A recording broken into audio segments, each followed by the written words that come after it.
So last week we finished up talking about the molecular orbital theory behind conjugation. And in particular, we were looking at 1,3-butadiene. That's the molecule I've got shown here. And we said that the atomic orbitals for each of those carbons are sp2 hybridized, which allows for the pi bonds to occur between two of those carbons. However, we needed to kind of switch gears and talk about molecular orbitals, which are different and unique from atomic orbitals. A molecular orbital basically describes how these individual atomic orbitals interact with one another in a mathematical fashion. So let's take a look at this molecule. So we've got 1,3-butadiene, and over here you can see that each one of these atomic orbitals is going to be sp2 hybridized, right? So mathematically we can combine these in a few different ways. One way we can combine them is down here. This is called constructive interference or constructive building, in which case all of the p orbitals are in phase with one another on the correct side, right? And in this molecular orbital, we can fit 2 electrons. So we've got 1 electron here, and then the other spin-paired electron pointed down. But we know that there's not enough room for the remaining 2 electrons in that pi system. So every time we need to create a new molecular orbital, we're going to go up in energy, and we're also going to add a node in. So in this situation, we're going to add a node in right here. And now you can see that on the left-hand side, the 2 carbons are in phase with one another, at least their p orbitals are. Same thing with the right-hand side, but there's actually a phase flip between carbons 2 and 3, meaning those interior carbons. And then we can fit in our remaining 2 electrons right there. All right, if we want to even theorize, well, what happens as we go further and further? Basically, you just keep on adding nodes. So we started out with 0, we went to 1, then we can go to 2, and then we can go to 3. So these are theoretical molecular orbitals, even though they're unoccupied, at least in this state right now. Does anybody know what we call this orbital that contains the highest energy electrons in this system? Yep. Antibonding? Not quite. So antibonding would be actually higher in energy. Yeah. I'm just curious if any of you talked about it in Gen Chem. So this is called the highest occupied molecular orbital.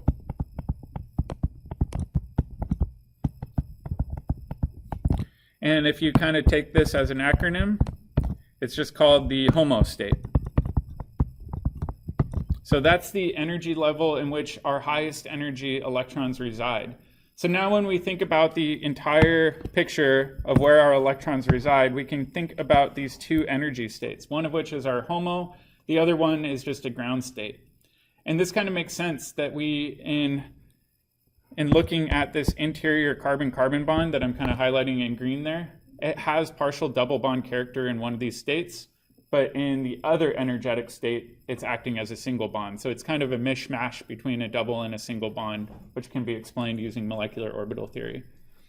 All right, above that, we've got this state right here, and this state is now empty. There are no electrons to it. But you can imagine if we excite the electrons in the system, where do you think they're going to end up? Probably the closest energy step right above it, right? So we could actually kick one of the electrons from our HOMO state into this LUMO state by exciting it with something like light or heat to get, or usually it's just light, I should say, to get that electron to jump up in energy level. This is called our lowest occupied molecular orbital. People just call this the LUMO. So oftentimes when chemists are talking about conjugated systems, they'll throw out these terms HOMO and LUMO all the time. And what they really like to study is the HOMO-LUMO gap, meaning the energy level required to kick electrons up to the next highest energy level. This is a branch of chemistry called frontier molecular orbital theory. It gets really math heavy. We're not going to get into the math side. I just wanted to briefly introduce the general concept though. All right, so let's imagine in this system we had 3 conjugated carbons. What happens if we have 6 conjugated carbons? So I'm going to zoom out a little bit. The molecule that we're representing here is going to look like this, right? So this molecule has 6 sp2 carbons, all aligned in a range, right?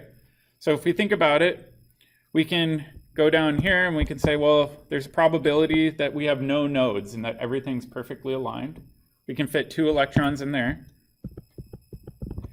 And if we go up 1, we can actually add a node down the middle there, so that's 1 node. We can go 1 more where we have 2 nodes, 1 more where we have 3 nodes, 1 more where we have 4 nodes, and then last but not least, we can actually have one with 5 total nodes in that system. So as we start adding electrons in, we know we've got 6 total electrons in that pi system, so we can at least fill these 3 molecular orbitals. So over here, what is this called again? It's the HOMO, highest occupied molecular orbital. And then over here, this would be our LUMO. The cool thing with this is this gap from here to here actually gets smaller and smaller the more conjugation we add in. So let's make a note of that right now.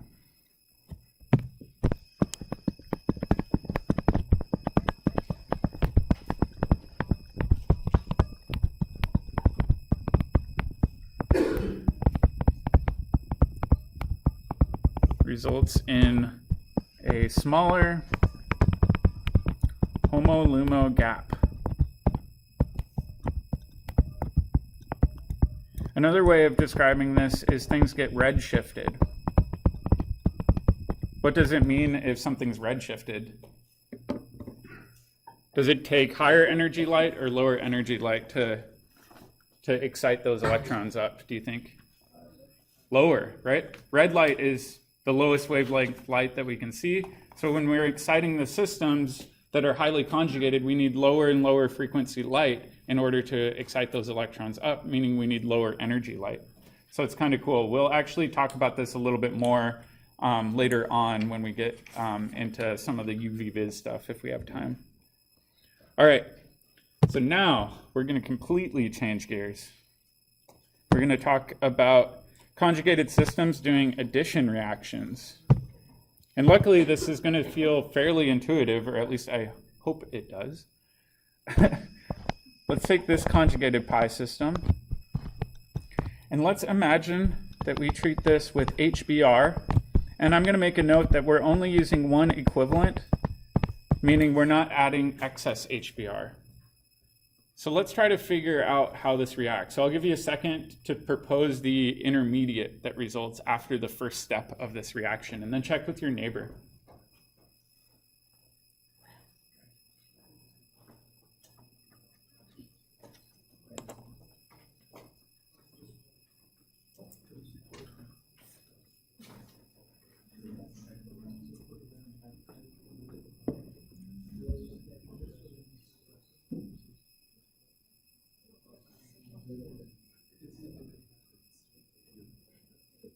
Let me pause for a second. Does it matter which pi bond we use?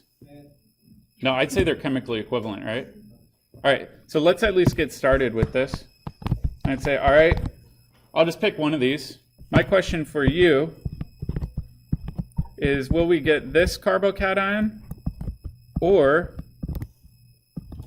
will we get that carbocation? Another way of describing this is, will the hydrogen go to that side, or will it go to that side? Which one? Why the first one? Some students will say, well, this is secondary, this is primary. Yeah, that's kind of halfway there. But what's more important? Resonance, right? If we think about this one, there is no resonance for that carbocation, meaning it's very, very, very unlikely to form. So much so that we don't even bother drawing it. It's just not going to happen. Okay? So in this situation, we know that we've got this, and we know that it's resonance stabilized. So let's draw both resonance structures. And I'll just say, all right, if we draw the resonance structure, that pi bond can actually hop over and give us the positive charge off the end there. Make sense? Everybody agree on this so far? All right. The important thing to remember, though, is we still have Br minus floating around. Okay, so if we have Br minus floating around, that bromide, where do you think it's going to attack? Or do you think it could attack either? I think it could attack either, right? Both carbons have positive character. All right, so let's take a look at what happens if it attacks there.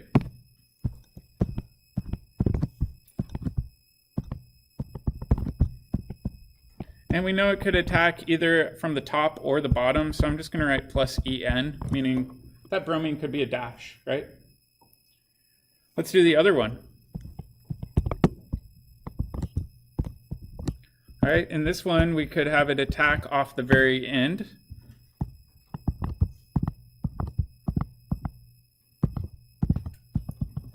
And get this, do we have to worry about enantiomers here? No, we don't have any stereocenters really. All right, so now we've kind of made reasonable proposals for each of these. Now we need to start describing the difference between them, and luckily it's not too bad. So I'll show you the main thing is we added a hydrogen, I'll just say off of this position. We've got the bromine installed one carbon over. So this is referred to as 1,2 addition. If we go to the next one, we'd say, well, the hydrogen is actually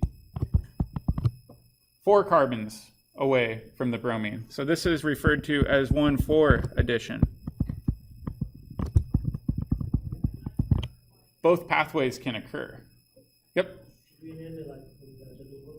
Yeah, so in this case, the question was about naming. We're not naming, we're just trying to describe the relative positioning of the two groups that were added in the addition reaction. Does that make sense?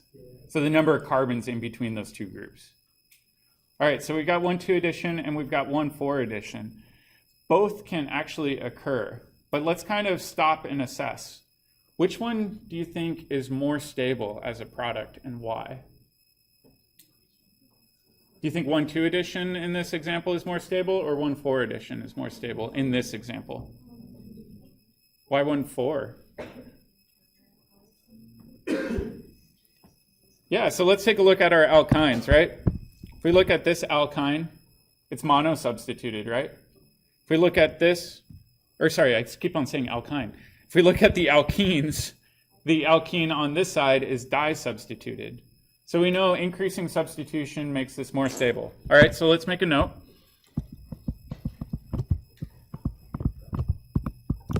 More substituted equals more stable. All right, less substituted equals less stable. All right, so let's think about how could we maybe favor the formation of the more stable alkene. Does anybody have an idea?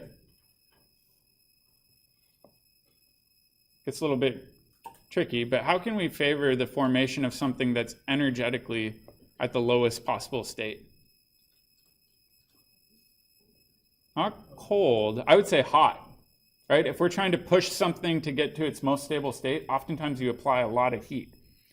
So oftentimes what we say is that this is our thermodynamic product.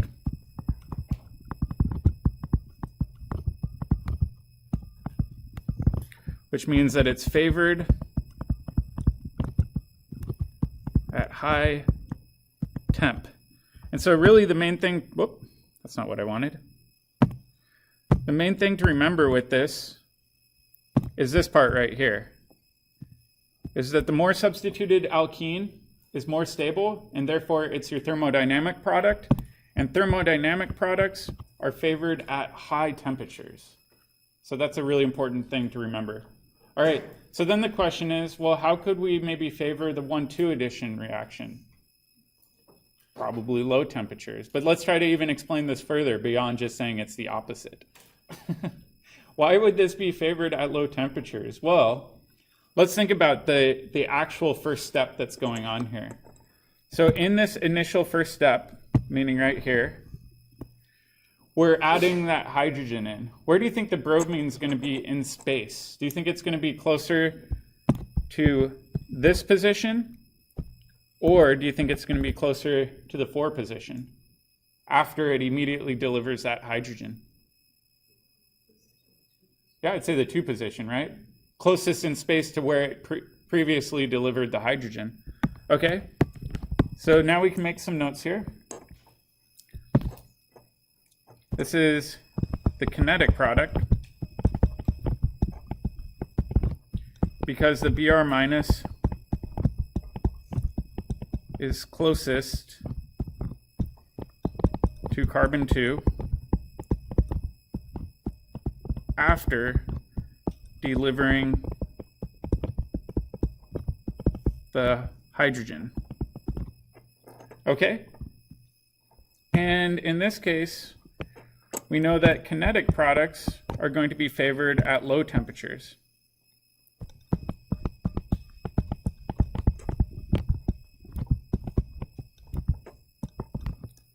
Does that make sense?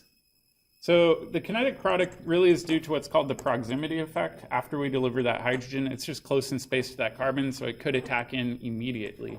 However, if we crank up the heat, we tend to favor the more substituted alkene, which in this case would be the 1,4 addition product. So let's kind of take a look at what's going on by going back in time to fall term. I know a lot of you forgot about these reaction coordinate diagrams. All right, so in this reaction coordinate diagram, we've got energy on one axis, we've got reaction progress on the other, and we know that we've got our starting material and our HBr kind of hanging out. It's going to be the starting material for both reaction pathways, so that's going to be my stair step there. All right, and then we've got 2 products, so I need to make 2 steps over here. Which product is going to be lower down, meaning which product is going to be more stable, the 1,4 or 1,2? 1,4, right? We said the more substituted alkene would be more stable. Okay, so that would be our 1,4 addition product. However, we said that it's also possible that maybe we get our 1,2 addition product where our bromine adds in right there. Make sense? All right. So if we think about this, I'm going to use different colors. I'm going to use green for our thermodynamic pathway. And I'm going to use purple for my other pathway. So which one has the lowest activation energy? The purple one.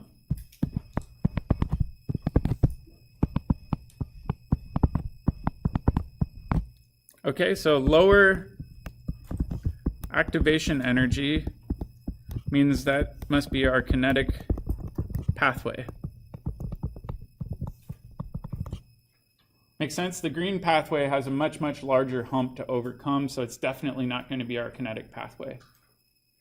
Conversely, if we look at delta G values, meaning which one's more spontaneous, it must be that one, right? Because it gives us the more stable product.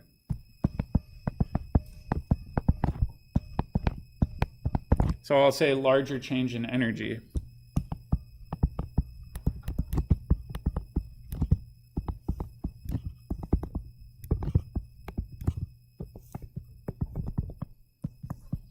So then the question, kind of going back full circle, well, if we have enough energy, the green hump can be overcome, right? So if we apply enough heat, we can actually get over that green hump and just get to our more stable product. However, if we only apply barely enough energy, I'm just going to draw it in here. Maybe it goes partway up here, and then falls back down. But maybe it has enough energy to actually get over that purple hump. Do you guys remember back in fall term when I showed you the beads on the speaker? This was a good example of this actually being applied to a specific chemical reaction. So kind of talking about how sometimes the beads have enough energy to overcome that purple pathway, but they don't have enough energy to actually go over the green pathway. Does that make sense? I know it's a little bit tricky. I'm getting back to fall term concepts. All right, so let's look at a harder example.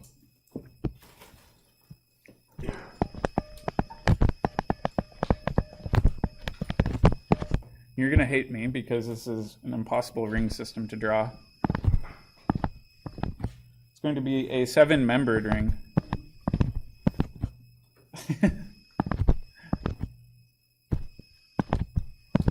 So we got carbon, carbon, carbon, carbon, carbon, carbon, carbon. So 7 carbons in the ring system.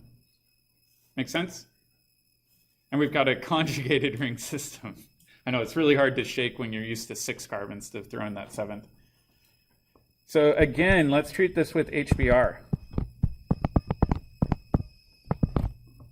Okay, are the alkenes equivalent? Yeah, so it doesn't really matter which one we use. If they're not equivalent, we might try both. Okay, but in this case, they're equivalent, so it doesn't really matter. I'm going to have this steal that proton from HBr just through normal addition chemistry.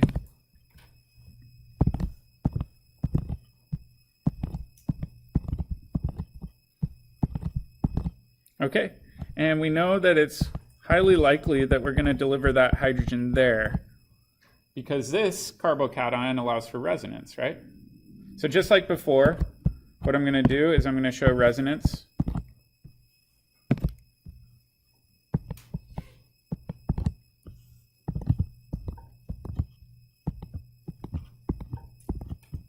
Sorry, it's not the most beautiful 7-membered ring, but you get the idea.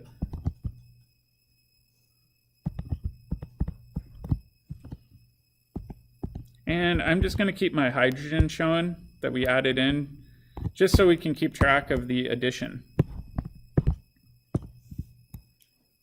All right, and just like we did before, we can have Br minus attack either one of these. And for right now, I'm just going to ignore stereochemistry with dashes and wedges. And instead, we're going to focus on the overall concept. So we'll have this attack in here, or it could attack into that other carbocation.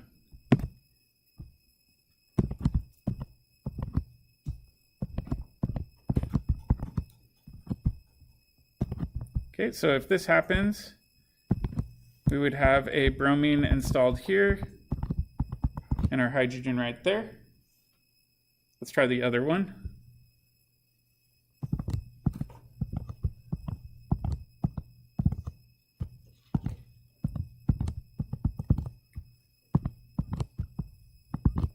Or we could have this one. Do we agree on that? Even with the difficulty of drawing a 7-membered ring? All right, which one's 1,4 addition? The right or the left?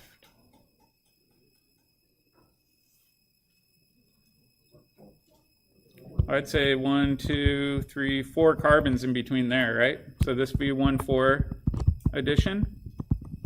All right, then over here, we've got 1, 2 carbons in between the two groups that we added. So I'd call this 1, 2 addition. All right, so not too bad. Let's go one step further. Which one is the thermodynamic product and why? Why do you think the 1, 2 addition is our thermodynamic product? Yeah, exactly. So he said more stable alkene. So if we look at this alkene here, you see how it's tri-substituted versus di-substituted over there? So this tells us that this is more stable alkene, which means that it must be the thermo product or thermodynamic product.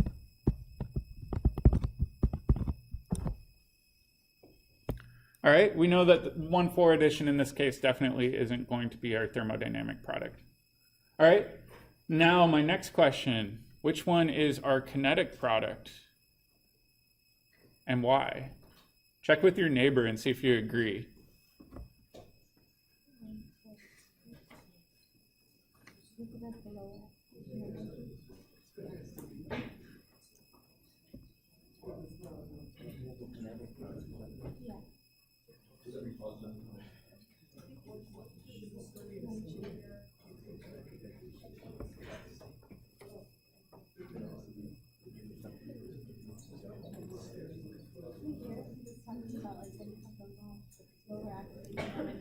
All right, while you're thinking about that, I'm going to go up in my notes. And then we'll kind of compare our notes from the previous problem.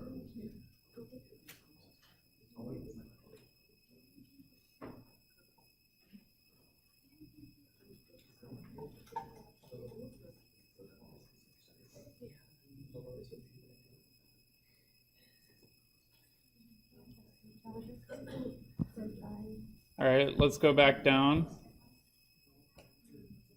All right, raise your hand if you think it's the left one.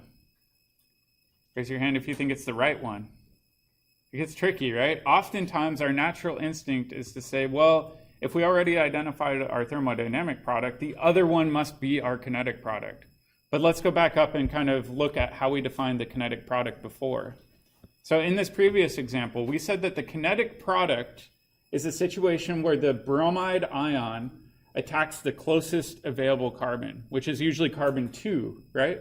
Carbon 4 requires it to float further in space to find that carbon. So in this case, the kinetic product is primarily due to that proximity effect. So let's see which one has the closest proximity. Do you think the first one has the closest proximity or the second one? First one. Okay, so I would say that this one has 1,2 addition.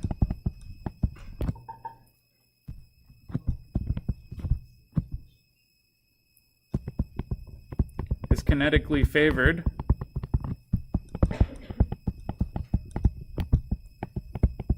Since Br minus is closest to carbon 2 after delivering the hydrogen.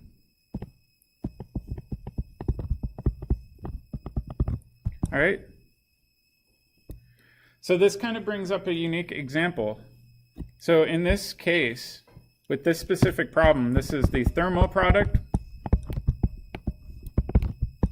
and the kinetic product. It's kind of a weird example, right? So they're not always different. Sometimes they're the exact same. So I'll show you the trick that will hopefully clarify some of this. All right? So let's make some notes. If we think about the kinetic product, is the kinetic product going to be 1,2 addition, 1,4 addition, or is it going to depend? It's always going to be 1,2, right, due to that proximity effect. So the kinetic product will always is 1,2 addition. All right? If we think about the thermodynamic product, is it always going to be 1,4 addition? Not necessarily, right? So if we look at this example, the thermodynamic product was 1,2 addition. If we look at the above example, the thermodynamic product was 1,4 addition. So it depends. All right? So let's make a note down here. The thermodynamic product, we'll just write depends. How do we determine which one's the thermodynamic product if we can't rely on 1,2 versus 1,4? Stability, absolutely.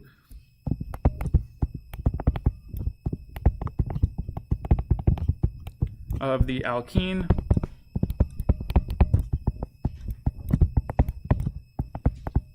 not related to 1,2 versus 1,4. Does that make sense? So that's an easier way to go about thinking about a lot of these, but they do get a little bit tricky because often our gut instinct is, well, if one's thermodynamic, the other must be kinetic, but really we have to break it down to these fundamental ideas of what's going on in the reaction. All right.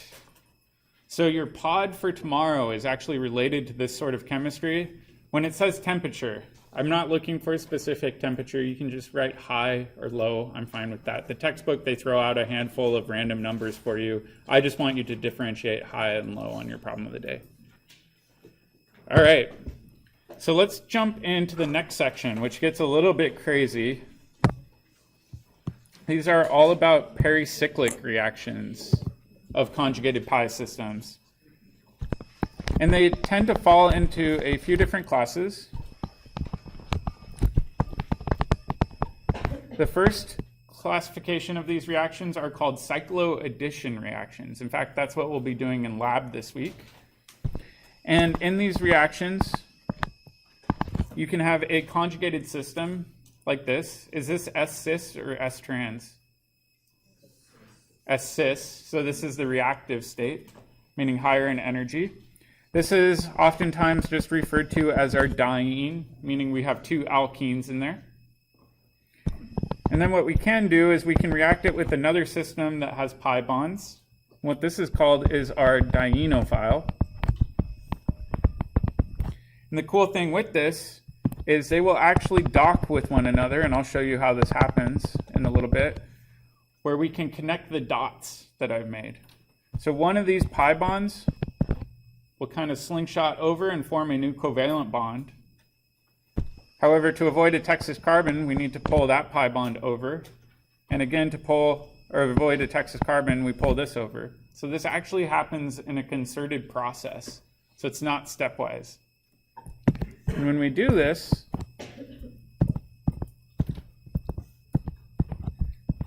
we can essentially make some new sigma bonds. It's kind of cool. So what this is called is a 4+2 cycloaddition. Meaning the diene had 4 carbons and the dienophile had 2 carbons, at least in the carbons that were interacting with one another.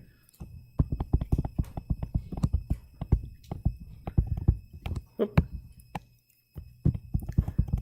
The most common name for this type of reaction, the 4+2 cycloaddition reaction, is it's called a Dielsalder reaction after the two chemists that discovered this process. The cool thing with this is even though they quote unquote discovered it, it actually occurs in biological systems too.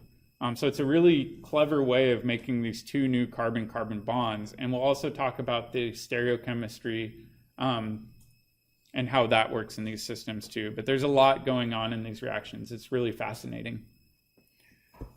All right, next one is kind of similar. It's like the cousin. This is called electrocyclic.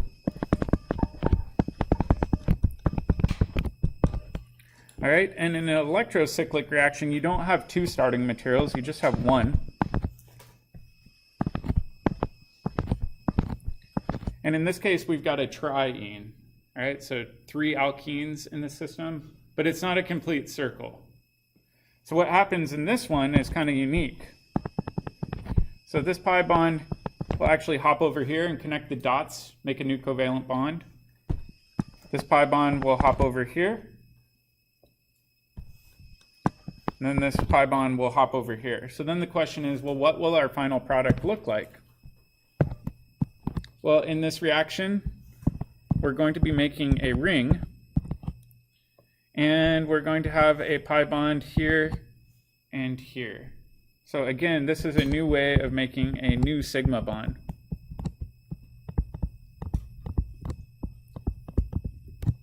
So this is just called an electrocyclic reaction, not 2 molecules coming together, just 1 molecule cyclizing with itself. The next one's also similar. This is called sigmatropic rearrangement.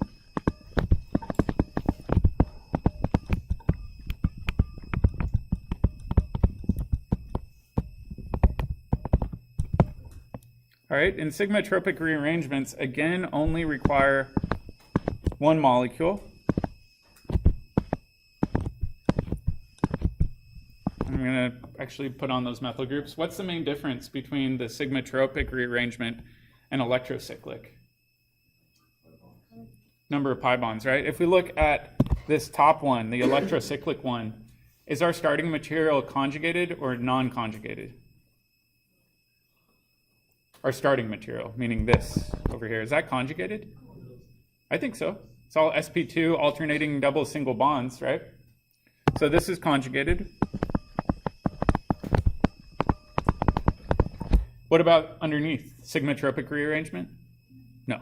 So this is non-conjugated. So they are similar, but the main difference is with electrocyclic reactions, you're dealing with a conjugated system. Sigmatropic, you're not. All right.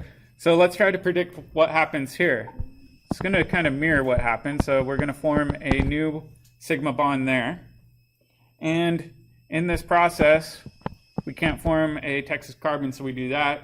Now we're in a tricky situation. What happens here is we actually break a sigma bond.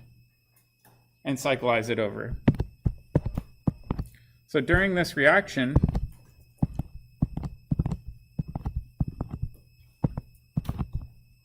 oops, that looks bad.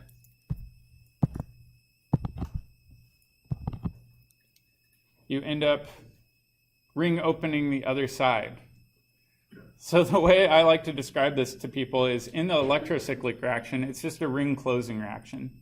In the sigmatropic rearrangement reaction, it's kind of like the molecule's flipping itself inside out. It's kind of weird. Why do you think it might flip itself inside out like that? Does anybody have an idea why this would be favorable? Why is it more stable?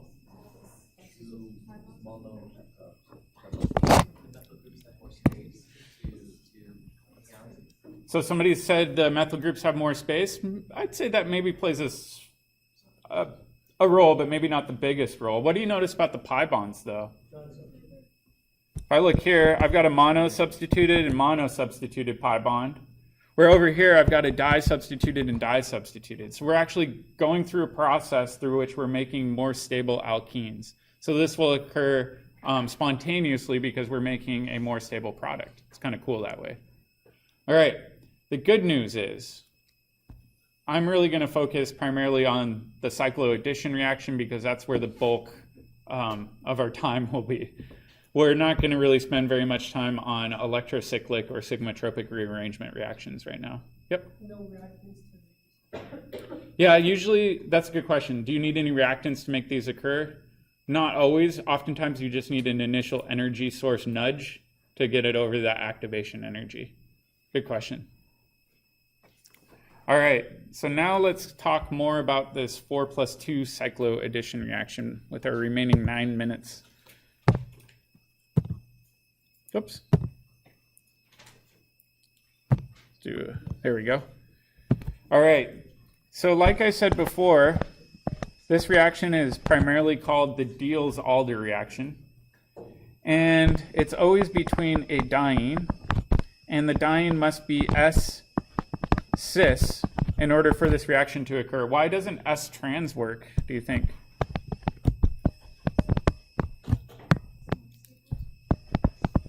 So I would say S-trans is actually more stable, but let's take a look at this reaction process. So I like drawing these dotted lines.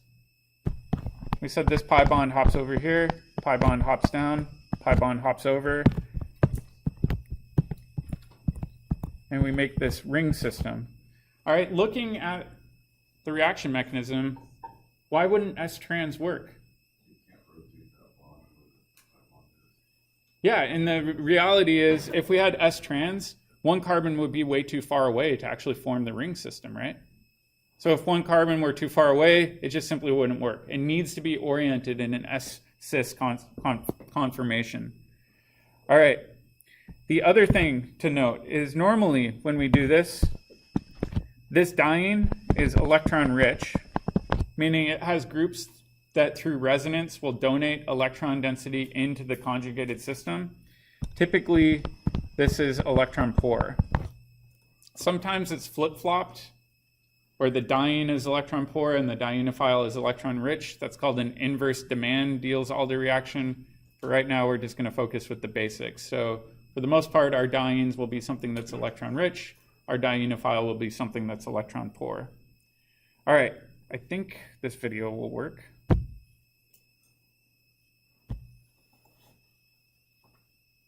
We'll take a look at what this looks like in space. So on the right-hand side, we've got our diene, and underneath we've got our dienophile.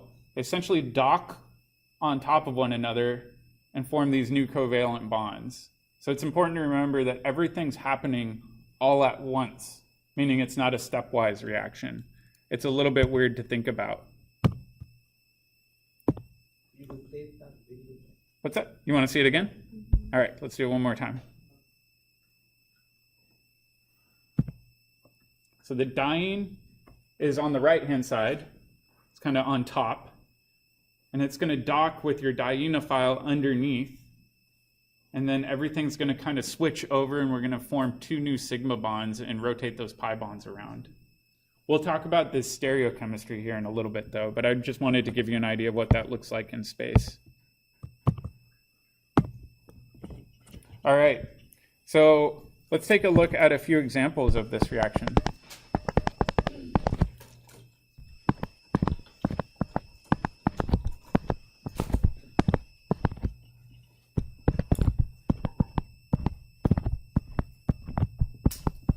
All right, so in this example, which ones are dying? It's got to be the left one. It's got the two alkenes in it. Okay, is it S-cis? Yep, I think so. Meaning the dienes are kind of on the same face as one another. And this is our dienophile. All right, so what we can do is we can say, well, the carbons off the end of the diene are going to react with the carbons in our dienophile. This pi bond's going to hop over. This pi bond's going to hop over. And this pi bond's going to hop over. Six-membered ring on the S-cis diene is going to stay put. We're going to actually form a new six-membered ring on the other side. And we still have those CN groups. Those are our nitriles. In this case, they want to be on the same face as one another, meaning they both want to be wedges or they both want to be dashes. We'll talk more about that when we come back in tomorrow. What else am I missing? The pi bond in between the two ring systems, right? So let's just make a note here that these groups are cis here, which means that they must be cis over here. So in the first part, the dienophile, they're cis relative to the alkene, but in the final product, they're cis relative to their arrangement on the ring system. Let's try one more.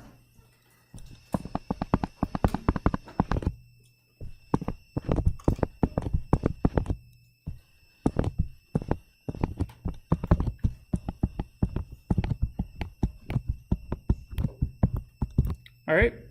So this starting material over here, is this a diene?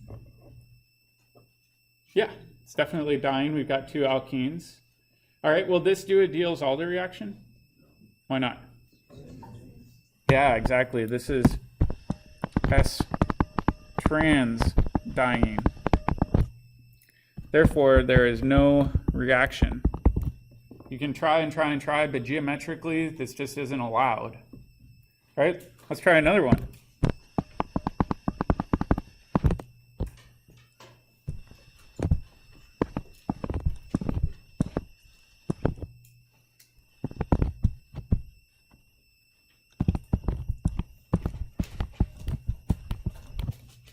All right, in this example, do you think we can do a Dielsalder reaction?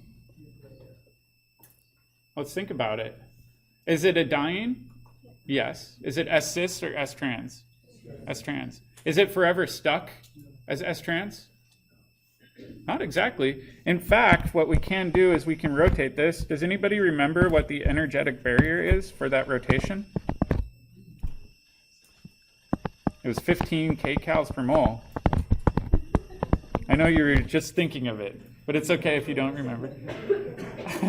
Room temperature has way more than 15 kcals per mole of energy, so the reality is this is spinning around in space. So at equilibrium, some of it will be S-cis. And if some of it is S-cis, then a certain portion of it will react with our dienophile. And we will make a new ring system. And the nitrile groups will still be cis to one another. Does that make sense? So as long as it's not locked into S-trans, you can rotate it in space to allow it to be S-cis. It's a little bit weird to think about. All right, last but not least, I wanted to show you what's going on with the molecular orbitals really quick. So if we think about the diene, so this is our CC double bond, single bond, double bond system. That's our diene. In this case, we can react the HOMO level with the butadiene with the LUMO level of the ethylene. So then the question is, well, why don't we react the HOMO level of butadiene with the HOMO level of ethylene? Meaning, why are we sticking with the LUMO level here? Does anybody know why?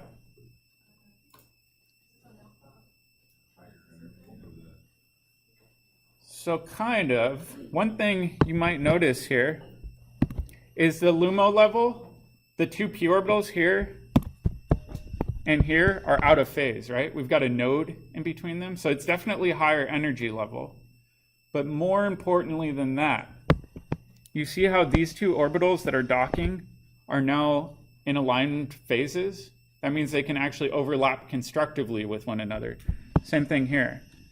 If we reacted the HOMO level of ethylene with the HOMO level of our butadiene, then they would actually be out of phase and the reaction wouldn't occur. So mathematically, we know it must be the LUMO level of the ethylene in order to be reactive in this state. It's a little bit weird to think about. All right, so that's where we're going to stop today. Tomorrow when we come back in, we'll talk a lot more about stereochemistry and regiochemistry of these Dielsalder reactions.